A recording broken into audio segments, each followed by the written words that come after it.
এগুলো এগুলো মিথ্যা বানোয়াট ভিত্তিক, এগুলোর মধ্যে আপনারা কোনো অবস্থাতে কান দেবেন না। এগুলো বলে মানুষকে বিভ্রান্ত করার চেষ্টা করছে।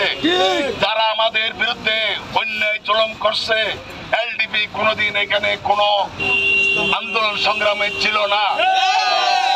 বাংলাদেশ জাতীয়বাদী দলের পক্ষ থেকে উনি পদত্যাগ করে নতুন দল গঠন করছে এবং তাছাড়া আমার নেত্রীকে অকথ্য ভাষায় যা তা কথা আমার প্রিয় নেতা ভারপ্রাপ্ত চেয়ারম্যানের বিরুদ্ধে অকথ্য ভাষায় গালিগালাজ করে।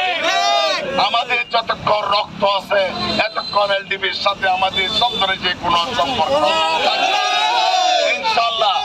এখানে যে অপপ্রচার চালাচ্ছে চোট কথা, এগুলো মিথ্যা বানোয়াট ভিত্তিক, এই ভুয়া খবরে আপনারা বিভ্রান্ত হবেন না।